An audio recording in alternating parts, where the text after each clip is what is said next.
scheduling time with him and him trying to schedule time with me. It's just like we try to find the best possible time to really rock with each other. But as long as we're both working, doing what we want to do, or at least just trying to do what we need to do to get where we want to go, then I respect it. So yeah, shout out to Shadow. Yeah, but shout out to Shadow, it's all about you right now, dog. It's all about you right now, I'll man. My man, thank you for coming through. Facts. Thank you for having me, man. Now I don't know if it's been strategic, but you know what I'm saying, you've let out a couple of videos leading up to this interview, so you kind of been bubbling a little bit. Is that coincidence, or did you kind of set that up? So I mean, I know we were talking about it a little while ago, and I think it was a little bit of both. And I'll tell you why. Only because I had been working on these projects for quite some time, and I was thinking about releasing it toward the end of the year.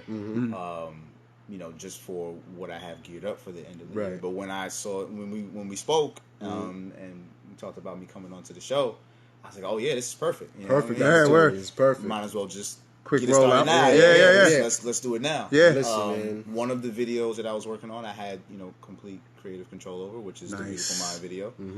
The other video that High Key? So High Key was mine. Beautiful Mind was mine. I actually just put out a teaser for another video that I'm going to be dropping in a couple of weeks. Actually, is that the video where you're center of a basketball court? Yeah, so that was at Heavy D Park in Mount Vernon. Nice. Shout out to DJ Hear No Evil and Coach Real. Shout out to them. Yeah, and Michelle Kyoko. Like they. Shout out to Michelle. I'm reunion. Yeah.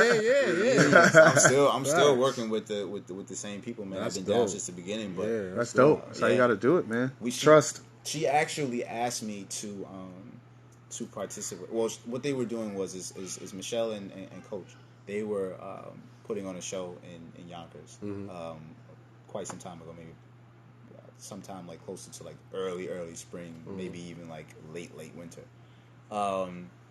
And I said that I would like to do it, and it ended up being a contest. It was actually like a competition and a showcase at the same time. And thank God I actually ended up winning that contest. So that was pretty dope. And part of what they wanted to do is the DJ who was DJing the showcase. His name is DJ. He goes by DJ Hear No Evil. Really, really dope. He's actually legally deaf. But shit. he is super, super dope. Yeah, he feels it. Yeah, he's awesome. Yeah. He was coming out with a mixtape. So Coach had sent me the instrumental that he wanted me to rap over for this mixtape for DJ Hear No Evil. Okay. It ended up just working out that they chose my song out of all the other songs that they had to be the lead single for his mixtape. Oh, nice. So we shot a video for it. Ended up being at Heavy D Park in Mount Vernon, and That's we also what's up. shot it at Bear Mountain. Nice. So that they wanted.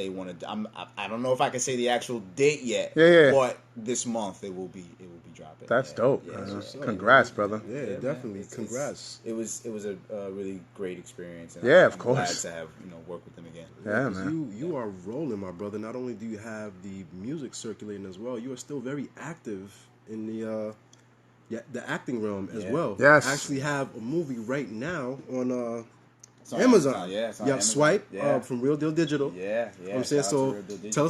tell us about that, man, and how all that came about. Yeah, so that was about 2 years ago that we started shooting Swipe.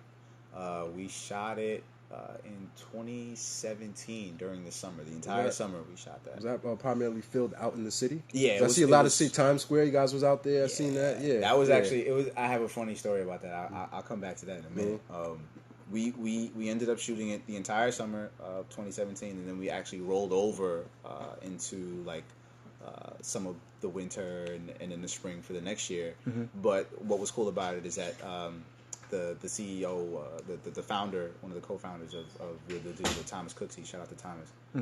He was editing as we were going along. Oh, wow. So as we finished each scene, he would edit those particular scenes and then tie it all together so that the process was super seamless. And it was super dope. Fortunately, I got a chance to be part of the creative process with that as well. Not only just being like the lead character, but also like taking a look at the footage, taking a look at the scene, saying like, oh, can we fix this, and helping out with the music and things of that nature. So it was a very immersive experience, and I still work with Real Deal Digital, and to the best of my ability, and I'm pretty sure we'll be working together a lot more in the future. Those are my guys, and Taj Shadow is actually part of Real Deal Digital. He has a very big stake in what they do. Shout out to Kerry, and shout out to Simon, and everybody else that's part of Real Deal Digital. To bring up the Times Square story, that was actually the first day of shooting. We were in Times Square. We got out there maybe around like 8:00 in the morning, and I play a thief. That's pretty much what I do in the film. I'm a thief who manages to have done this for so long that I've made a living off of it. So when we first day of shooting, we're in Times Square. We have no permit. You renegated it. We have no permit, right? So we're pretty much just shooting with regular folks that are out there. Just walking out. You know what I mean? So we had other extras who I'm supposed to go around and steal from. I guess I did, somewhat of a good job, because people, as I was stealing things from actors that I'm supposed to steal things from, people are starting to look around like, yo, what the hell is going on? Like, is this for real? So then one of the extras that I'm stealing from, it was a female. I actually pretend to fall on a chair, and I take her wallet out of her bag. As soon as I get up from taking the wallet out of her bag, I start walking away. This lady, she goes, "That's him! That's him right there!" 6ix9ine, yo. Started 6ix9ine. Her husband comes and he grabs me by my jacket. Oh, he's like, shit. "Come here, come." I'm like, "We're shooting a film. So I grab him back like, "Yo, we're shooting a film. And he goes, "What?" I'm like, "We're shooting a film. Look." And he sees all the cameras. He's like, "Oh my God, I'm so sorry. I should have minded their business. It was so funny, and he was like, "Oh my God, I didn't know. I thought this was so real." So I figured I'm doing my job. That means you did it right. Absolutely, man. That's what's up. It was an awesome experience. It is on Amazon. Let them know. Let them know the name again, please. It's called Swipe. All right. It's on Amazon Prime Video. So go check it out. You can rent it. You can buy it. Show some love. Drop a comment. Leave a comment. Yeah, man. And check it out. That's what's up, man. Yeah. Now, with this newly released music, what is to come out of that? Was that something that you just felt that you wanted to put out for right now, or is that going to be leading up to any future projects that you might have coming out? Awesome question. I actually wanted to take some time to talk about that. So I actually released a EP called "Don't Look Back" on SoundCloud. I mean, samples and stuff. Yeah. Headache and a half. But really, what it was is that was a project strictly for me. That was a project for me to let out some things that I had been holding in for quite some time. The project really does surround around facing your demons, moving forward despite what you may have been through. It touches on something that I think is very, very prevalent in today's society, especially amongst black men, which is mental health. So I took that opportunity to really just to medicate.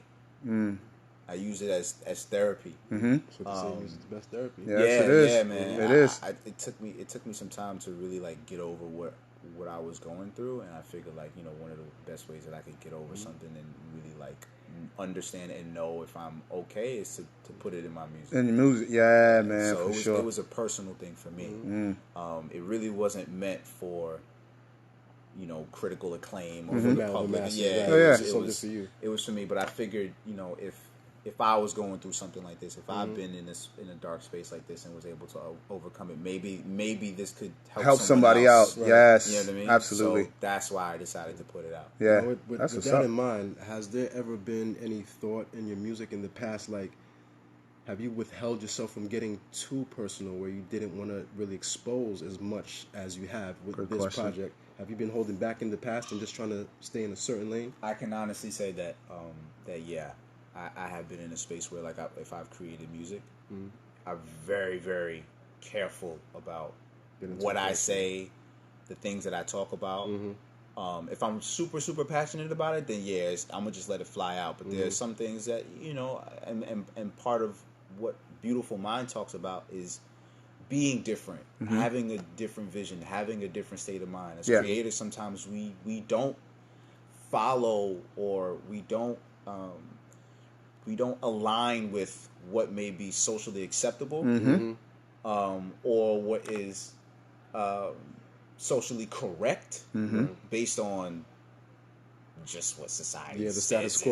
Like whatever is supposed to be the standard, and it changes. It Yes, changes all the like time. every era, every whatever timing frame that it fits in, it changes all the time. Absolutely. 5 years from now, today they could say macaroni and cheese is the best meal to have. If you don't know how to make macaroni and cheese, then you are some type of outcast. Yes. 5 years from now, it's like macaroni and cheese is one of the worst things. Worst that you things, can ever yes. eat. Yes. And if you do consume a lot of it, then you really don't care about your body. Yeah. And that's really a bad analogy, but but you get the point. Yeah. So, again, to answer your question, in the past, I've been very, very careful about some of the things that I've talked about, and especially if they're more personal to me. But I've reached a point in my artistry where I'm a lot more comfortable with how I can convey my thoughts. Maturity. You know what I mean? Yeah. Exactly. That's Exactly. a great stage to reach, man. And that's where I am with it now, being super comfortable and as honest with myself and with my audience as I possibly can. Right, and I definitely appreciate artists who come off like that, because me, when I listen to music, not only do I like the vibe and the feel and everything, but I really, really have a great appreciation for detail in music. Yes. I know a lot of street shit Yeah. and details about street shit listening from certain artists because of the way that they were brought up, or things that they went through and things that they've done. Right. I've never participated in street shit, but just being a fan of hip-hop, I can understand where they are coming from. And I get to know the artist more. Right. Yes. Which in the artist's case, it helps them out a lot more, because it makes them seem more human and more relatable, and it can get them closer to their fan base. Right. So when people put out those details and really get personal, I really have a great appreciation for that, man. Absolutely. So it's really dope to hear you go that lane. No, yeah, absolutely. It's two things that I actually wanted to bring up based on what you guys said, which is amazing. I've actually had conversations about this recently with other artists, about just some of the direction that I take with my music. You can tell the difference between, when it comes to street rap, when it comes to like rapping, you can tell when someone is really rapping about their circumstance of being a street person. It's in the details. Right. Yes. It's in their DNA. It's in their the way that they convey their message. Yes. You can hear it. Yeah. It may sound like, oh, he's just a gangster. He's just talking that that rough stuff, and he's detrimental to society. No, he's speaking about his struggle. Yeah, he's what speaking he's about been what through. he has to do in order to live, in order to be on the microphone right now. There's a difference between that particular person and then just someone who's just rapping about street shit to just rap about street shit. Yeah. Because it sounds cool. Yeah. You can rap about, I've been singing this and I've been waving that and blah, blah, blah. But there's no message. Exactly. There's no struggle. There's no, and you don't always have to struggle, but there's no emotion, validity to it. Yeah. You can tell. Yes, you can. And that's something that I've been very, very adamant about when it comes to my music, just like validity. Yes, you respect the culture. Yeah, obviously. Definitely. Like when you hear your music, it shows that you respect the culture to the utmost. If I could best describe the type of artist that I am, first of all, I definitely consider myself an artist because I just love so many different art forms. Yeah, yes, absolutely. Yes, But when it comes to my music in terms of like lyricism, I definitely consider myself a street poet. Of course. Definitely an urban poet. I wouldn't take that away from you for a second. Of course. You know, like, you hear it in your music, absolutely. Like I may not necessarily be like the hardest rapper. But when you formulate your verses, you put it, you could tell like, oh, this guy listened to some shit. So he does respect this art form. You know what I mean? Yeah, man. That was baby girl Faith right there. Shout out to her. Big shout out to Faith. Yeah, man, and just you can tell the difference. And the one thing that I'm very also adamant about is, when it comes to detail, just getting it right. I will take the extra couple of takes to make sure that the verse or whatever it is that I'm doing sounds right. Like, shout out to Mike Vision. First of all, shout out to Mike Vision. He helped me work. He helped with one of my previous projects. Okay. For you. Okay. Story. And even he'll tell you, like, even if it sounds good to him or to other people in the room, if it doesn't sound good to me based on cadence, tone, did this word go up and then did I come back down? Character, I'll be like, nah, this ain't it. I got to do it over. Yeah. That's what's up. So, like, I'm a perfectionist by default. Yeah. By default. And I know it can be very hard to deal with, but... I mean, they said the same thing about Dr. Dre. They'd be like, yo, Dre can hear something and it'll sound great to us. And he'd be like, nah, this ain't it. This ain't it. Yeah, I'm going to delete it right now. I'll be like, what? The whole thing? You'd be like, yeah. You get to that point when you know yourself. Yeah. Perfectionist type shit. And the art comes out so much better. Especially if it sounds great to you, you know the consumer is going to be like, oh, whoa, what is this? I think people, a lot of artists, they try to take shortcuts these days. And yes. What they try to do is they'll say, all right, I'll just do this, but can you make it sound good? Yeah. Oh, and it's like, yes, that's so abundant now. It's sad. You can't make something sound good if it doesn't sound good. good. Exactly. If it sounds good, you can enhance it. Yep. If it sounds bad, you can't make it sound good. Yeah, it's just going to sound worse. Like, no matter how much money you put behind it, like the quality of what you do has to be apparent. Mm-hmm. And if it's not, then it's just facts. Not. That's facts. Like, no, that's facts, brother. That is facts. Yeah. So that's how I treat my artistry, man, and anything that I do. Yeah. Are you still doing commercials or voice acting? How's that going on with you so far? It's busy. It's busy. Yeah, that's what's up. I like to hear that, man. I like to hear that. I do a lot of voiceover acting. That's been like keeping me super, super busy. Yeah, that's what's up. I have to be careful because I have a couple of non-disclosure agreements. Got the statutes. Oh, okay. Go into detail. That's what's up, man. I have been working a lot with Showtime. I have been working a lot with MTV. Yes, quick side disclaimer. You did do the theme show for the 90s. Yeah, the 90s show that was on there for a year. Really? Okay, that's what's up, brother. There was a show on MTV called 90s House. Okay. And I ended up doing the intro song for that show. Dope, man. Yeah. That's major. Yeah, it didn't renew for a second season, but it still was a really for that run. That's still good. That's a good look. Yeah, man. The engineer who put the track together and put everything together for that song, we connected on a gig that I had done previously for MTV, and it was for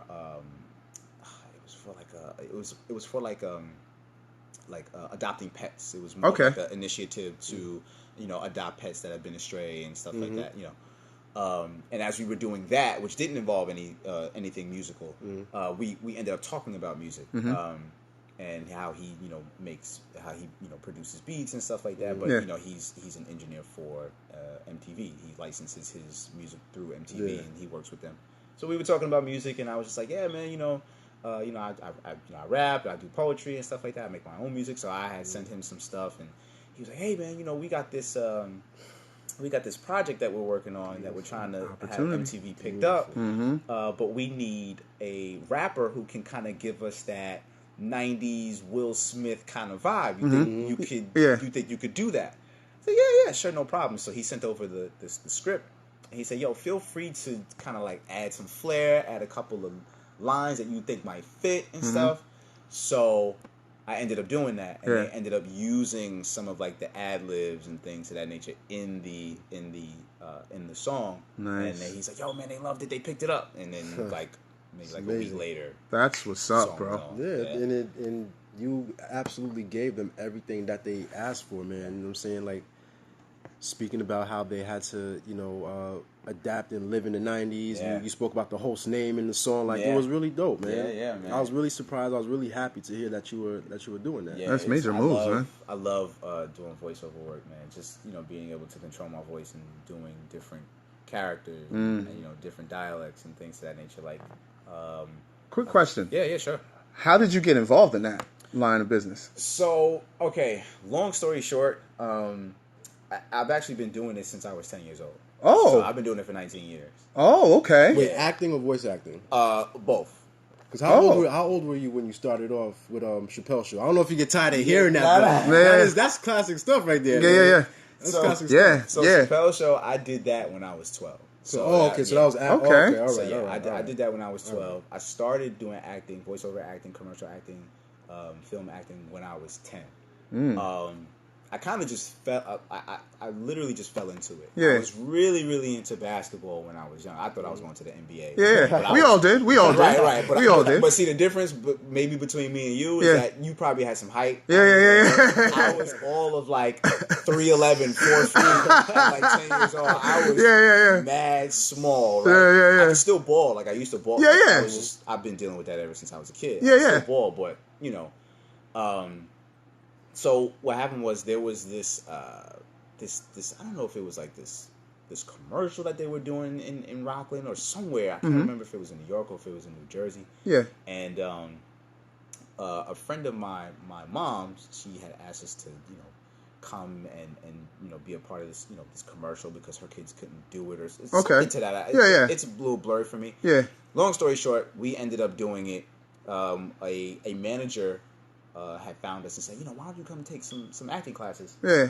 So I think I did maybe like 1 or 2 acting classes. And she said, what, we like you and your sister so much that we're going to submit you and see if we can get you signed to an agency. So they were like, well, do you want to do that? And then my parents had asked me, do you want to do Do you want to do it? I was like, why not? yeah, sure, why not? Yeah. They were like, I don't got nothing else to do but to play basketball and go to school. Yeah. So I didn't really take it seriously in the beginning because it was kind of just like It was just something I to didn't do. really understand the concept of like what was going on. It Yeah. was just You were fun. so young. Right. Yeah.